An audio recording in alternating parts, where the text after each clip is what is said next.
Bonjour à tous, aujourd'hui je suis ravi de vous retrouver pour cette vidéo. On se retrouve pour quelque chose qu'on n'a pas l'habitude de traiter comme sujet ici. On va parler, comme vous avez pu le voir sur le titre et la miniature, du Web 3.0. Pour le coup, c'est vraiment une notion qui m'a vraiment intéressé dans le sens où je me posais tellement de questions au fur et à mesure de mes recherches, de ce que je pouvais lire à droite à gauche, notamment sur Twitter concernant tout ce qui était crypto-monnaie, tout ce qui était jeux en play to earn, ou toutes ces choses-là, où j'avais du mal à comprendre quel lien il y avait avec le Web 3.0. Aujourd'hui, je sais et je vais essayer de vous expliquer ça du mieux que je pourrais. Juste avant de rentrer dans le vif du sujet, vous pouvez aller me suivre sur Twitter directement, j'ai fait un thread sur le sujet, je vous l'affiche à l'écran également. N'hésitez pas à aller voir, vous avez été nombreux à me faire des retours dessus, comme quoi vous avez vraiment apprécié ce que je vous ai partagé. Ça m'a fait très plaisir et généralement je partage les sujets en priorité sur Twitter et ensuite sur YouTube en fonction de l'engouement que j'y ai vu. Donc pour bien aborder le sujet, on va commencer par une définition. Alors l'idée générale, et comme on en a de plus en plus l'habitude, si vous suivez tout ce qui est crypto notamment, je vais faire beaucoup de parallèles avec tout ça, mais parce que pour moi c'est directement lié et comme vous allez le voir dans les faits, ça l'est.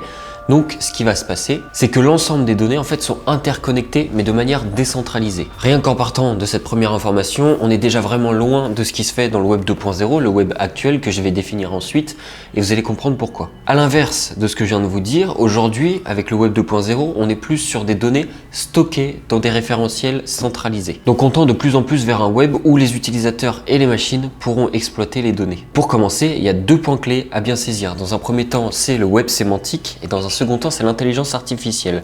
Tout ce que je vais développer ensuite va se baser sur ces deux points-là.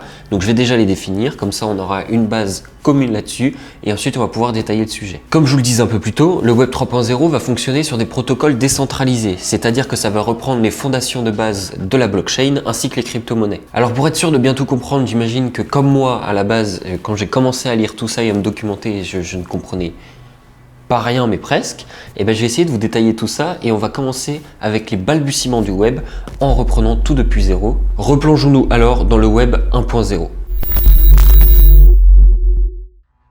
Alors il fait son apparition dans les années 90 et c'est ce qu'on appelle le web statique. Alors vous allez très vite comprendre pourquoi on l'appelle le web statique, mais également il faut savoir que c'est le premier des internets et c'est aussi celui qui aura été le plus fiable jusqu'à présent. Ce tout premier web, lui, il donnait accès à l'information mais de manière limitée et n'offrait que peu, voire pas du tout d'interaction entre les différents utilisateurs. C'est-à-dire qu'à l'image d'aujourd'hui où on peut tous communiquer et qu'il y a des applications qui sont faites exprès pour connecter les utilisateurs entre eux, à l'époque ça n'existait pas du tout. Un point vraiment qu'il faut retenir, c'est qu'à cette époque-là, il n'y avait pas d'algorithme. C'est-à-dire que pour trier les informations, ça ne se faisait pas automatiquement, ce qui veut dire qu'avoir accès à une information qui était à la fois pertinente et véridique était beaucoup plus complexe qu'aujourd'hui. Aujourd'hui, on a des sites comme Wikipédia, surtout au tout début du Web 2.0, c'est vraiment ça qui nous a permis, et c'était le site le plus connu en tout cas, pour nous transmettre de l'information. Là, on avait la chance d'avoir un algorithme qui mettait en avant, etc., comme on a avec Google aujourd'hui aussi. À l'époque, c'était pas du tout comme ça. Les pages n'étaient pas reliées entre elles, ce qui fait que quand vous recherchiez une information, il fallait vraiment passer du temps à chercher, et parfois même le référencement n'était pas du tout fait sur les sujets les plus pertinents.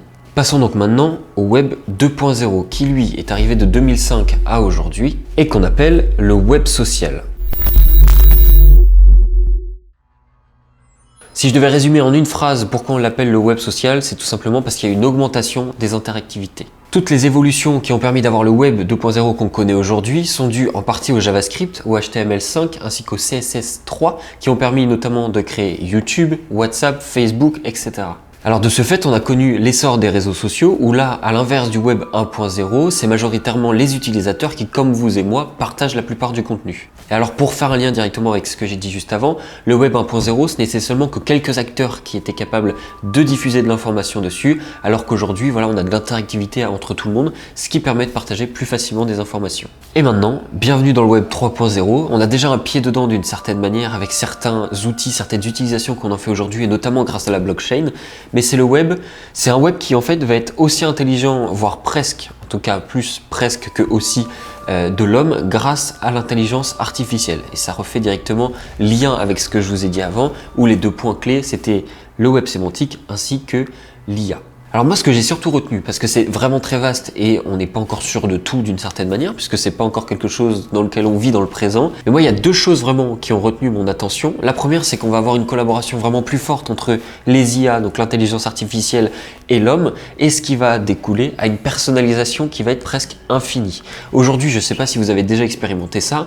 Question personnalisation, on en est à un stade bien plus élevé que ce qu'on avait il y a quelques années.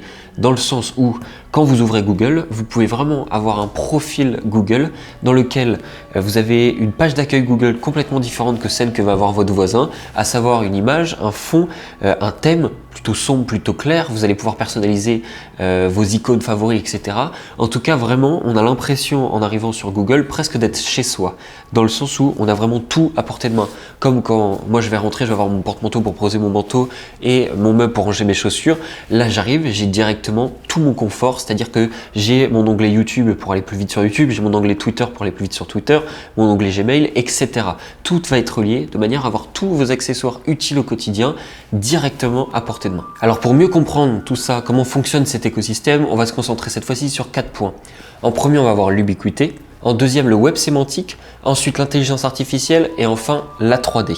Alors l'ubiquité, pour certains, ça va leur rappeler les cours de français, et moi le premier, c'est cette manière d'être omniprésent dans le sens où vous avez accès à tout, qu'importe où vous êtes, vous avez accès à toute l'information. D'une certaine manière, c'est être ou avoir la possibilité d'être partout en même temps. On a déjà un peu ça, si je vous donne un exemple, quand par exemple, un ami à vous partage une photo Facebook, c'est comme si vous aviez accès à ce moment-là, sur lequel vous n'êtes pas présent, mais en même temps que vous êtes par exemple à la plage, vous pouvez voir une photo d'un ami à vous qui est en pleine forêt. Et là, vous êtes à deux endroits d'une certaine manière en même temps. Autre chose de vraiment très intéressant, c'est qu'avec la technologie IoT, donc Internet of Things, autre point intéressant, c'est qu'avec la technologie IoT, donc Internet of Things, on va avoir une naissance de plus en plus croissante et de plus en plus rapide d'objets technologiques intelligents, à savoir des objets en fait qui vont nous relier les uns aux autres, que ça passe par la montre connectée, que ça passe par le téléphone, que ça passe par des lunettes par exemple connectées comme a pu le faire Google si je me trompe pas.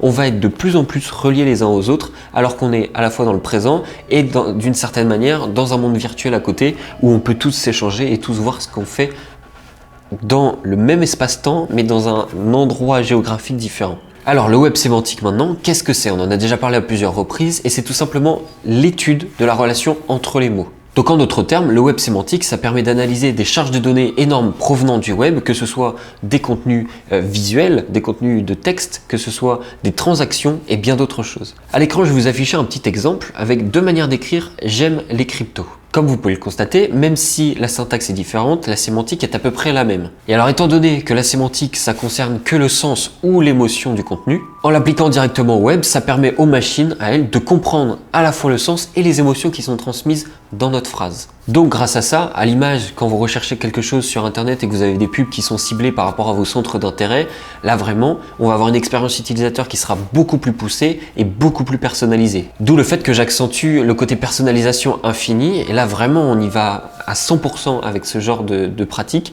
dans le sens où, quelle que soit la phrase que vous allez dire, elle va pouvoir être analysée et vraiment comprise avec une pertinence presque totale. Alors maintenant on va expliciter un peu plus l'intelligence artificielle, même si on est beaucoup plus familier à ce schéma-là. Alors pour faire simple, l'IA c'est vraiment le processus d'imitation de l'intelligence humaine, que ce soit pour le répliquer dans des algorithmes, pour ensuite les appliquer dans un environnement informatique plus dynamique. Et alors comme on l'a vu précédemment, les machines 3.0 sont capables d'analyser et de comprendre dans nos données quels sont les sens et les émotions qu'on veut transmettre. On arrive vraiment sur des machines très intelligentes et qui sont vraiment capables presque de tenir une conversation avec nous et de savoir ce qu'on va aimer, comment on pense, ce qu'on va vouloir décider ensuite. Là vraiment, on arrive sur quelque chose où l'intelligence est proche, voire celle de l'homme.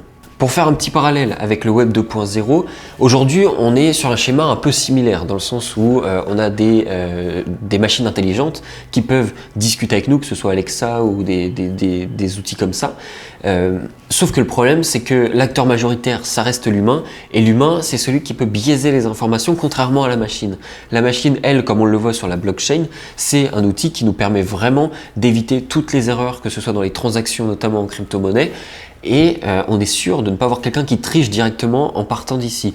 Alors que par exemple l'humain, comme on peut le voir sur des sites de e-commerce ou autres, on peut très bien falsifier des avis, on peut très bien décider de modifier des choses et de truquer certains éléments parce qu'il y a le facteur humain qui rentre en jeu. Et enfin pour finir, on va expliciter la 3D qui est aussi le web spatial. Là pour le coup c'est très simple et vous allez faire un lien direct avec une actualité récente, c'est que le projet de ce web spatial, c'est de gommer les frontières entre notre monde réel et le monde virtuel. Alors pour que le web 3.0 soit vraiment fonctionnel avec la 3D et ce web spatial justement, il faut vraiment qu'il y ait une quantité de données monstrueuses qui soient ingérées et qui soient vraiment mises de manière factuelle et que tous les utilisateurs aient accès à ces mêmes données. À l'image, et si je peux faire une comparaison, du moins de ce que j'en ai compris, ça serait un peu comme les droits de l'homme, dans le sens où tout est clair entre tout le monde et ce sont des choses que tout le monde doit connaître en théorie, même si on n'est pas tous au courant de toutes les lois. Voilà, dans l'idée c'est ça, tout le monde aura accès à ces mêmes informations, ce qui fait qu'il y aura un mélange parfait entre le monde réel et le monde virtuel. Et là où je vais pouvoir vous expliquer peut-être un peu plus clairement ce que je voulais vous dire, c'est que Siri par exemple fait partie de ce monde spatial, de ce web spatial, dans le sens où il interagit alors qu'il est lui dans un monde virtuel, dans un monde qui n'est pas le nôtre, il interagit directement avec notre monde réel. Petite phrase pour conclure, une phrase que j'aime bien, du coup, je trouve plus positive que ce qu'on peut entendre par exemple par rapport à tout ce qui est vol de données, revente d'informations, etc. Il y a énormément de choses qui se passent aujourd'hui dans le web qui fait qu'il est moins sécurisé, en tout cas que le web numéro 1, comme je vous l'ai explicité juste avant. Là, ce qu'il faut bien comprendre, c'est que le web 3.0, c'est un accès à une personnalisation vraiment très poussée de toute notre utilisation en fait du web, que ce soit du coup dans notre monde réel et peut-être dans le monde virtuel par la même occasion, avec des mises en parallèle presque constantes. Et également, il faut se dire qu'il y aura un contrôle bien plus important. En tout cas, on sera plus en possession de nos données qu'on ne l'est aujourd'hui. Un exemple tout bête, c'est que quand vous avez des crypto-monnaies, il y a certains wallets, donc des portefeuilles où vous avez votre crypto-monnaie dessus, qui sont des fonds qui sont à vous. C'est-à-dire qu'ils n'appartiennent ni à un élément tiers, ni à qui que ce soit d'autre, ni à ceux qui ont créé le wallet par exemple.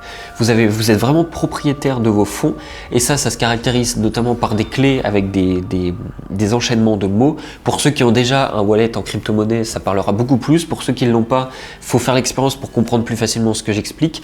Mais dans cette idée-là, voilà, on va peut-être d'une certaine manière avoir accès à nos informations et à une sécurisation de ces informations où on sera les seuls propriétaires et qu'on les donnera avec accord et peut-être avec une réglementation différente que celle qu'on a aujourd'hui. Moi pour le coup personnellement je suis très enthousiaste par rapport à ça, dans le sens où c'est une grande découverte et c'est surtout et aujourd'hui c'est ça qui me donne cette excitation, c'est que on est aujourd'hui encore dans le web 2.0 mais on est à la frontière du web 3.0 et on le vit aujourd'hui en tant que on est vivant à cette période là où se passe cette révolution là, à l'image de la révolution qui est en train de se passer aussi sur la finance décentralisée. Avant on était sur une finance centralisée avec les banques et aujourd'hui on passe sur quelque chose de décentralisé où il n'y a pas besoin d'un tiers pour dire oui vous avez les fonds sur votre compte en banque, etc. Toutes ces choses-là se passent aujourd'hui et moi je me renseigne beaucoup dessus dans le sens où, et j'essaie de vous le partager du coup et je vais le faire de plus en plus, mais où en comprenant le plus tôt possible ce qui va arriver, ce qui peut arriver, essayer d'anticiper les tendances, essayer d'anticiper à quoi peut ressembler demain, c'est là où on va avoir un avantage sur ceux qui se laissent vivre et découvrent au fur et à mesure, ou même les gens qui vont arriver, les générations qui vont arriver ensuite, qui vont naître dedans. Il faut absolument, je pense, se tenir au courant de tout ça, comprendre comment ça va fonctionner pour vraiment arriver à fonctionner avec. Un truc très important qu'il faut que vous ayez en tête, c'est que Facebook, Instagram, WhatsApp, tout ça, ça a même pas 20 ans. Ça a créé de nombreux métiers, que ce soit le mien, que ce soit celui de certainement vous, ou de n'importe qui d'autre qui regarde cette vidéo ou qui ne la regarde pas d'ailleurs. Mais vous êtes certainement en train de faire un métier qui, il y a 20-30 ans, n'existait pas. Et on ne parle pas de l'eau. Ce qui veut dire, à contrario, que 80% à peu près des métiers qui seront nos métiers de demain n'existent pas aujourd'hui. Ils sont encore à créer, à bâtir, à trouver, à découvrir. Et c'est pour ça qu'il faut faut s'y prendre en avance. Sur ce, j'espère sincèrement que c'est une vidéo qui vous a plu. J'ai adoré la faire, que ce soit à l'écriture, aux recherches et là la tournée. Aujourd'hui, je suis vraiment ravi de la faire. J'espère qu'elle vous aura appris des choses, que si j'ai fait des erreurs, on pourra en discuter ensemble dans les commentaires. Bien sûr, là, je dis pas que tout était bon dans le sens où il y a aussi de la spéculation, il y a aussi de l'anticipation de choses parce qu'on l'a pas encore sous la main. Donc là, voilà, c'était ma vision des choses, en tout cas aussi les recherches que j'ai pu faire sur le sujet. J'espère que ça vous aura plu. N'hésitez pas à me suivre sur Twitter directement, c'est là où je partage le plus de choses au quotidien. Et voilà, quoi vous dire de plus, si ce n'est faites des recherches, renseignez-vous sur tout ce qui arrive. Et je pense que vous verrez qu'il y a de belles choses à venir qu'on ne connaît pas encore et qu'il serait dommage de laisser passer. Sur ce, je vous souhaite à tous une très bonne journée, une très bonne soirée et on se donne rendez-vous à très bientôt pour une nouvelle vidéo. Portez-vous bien.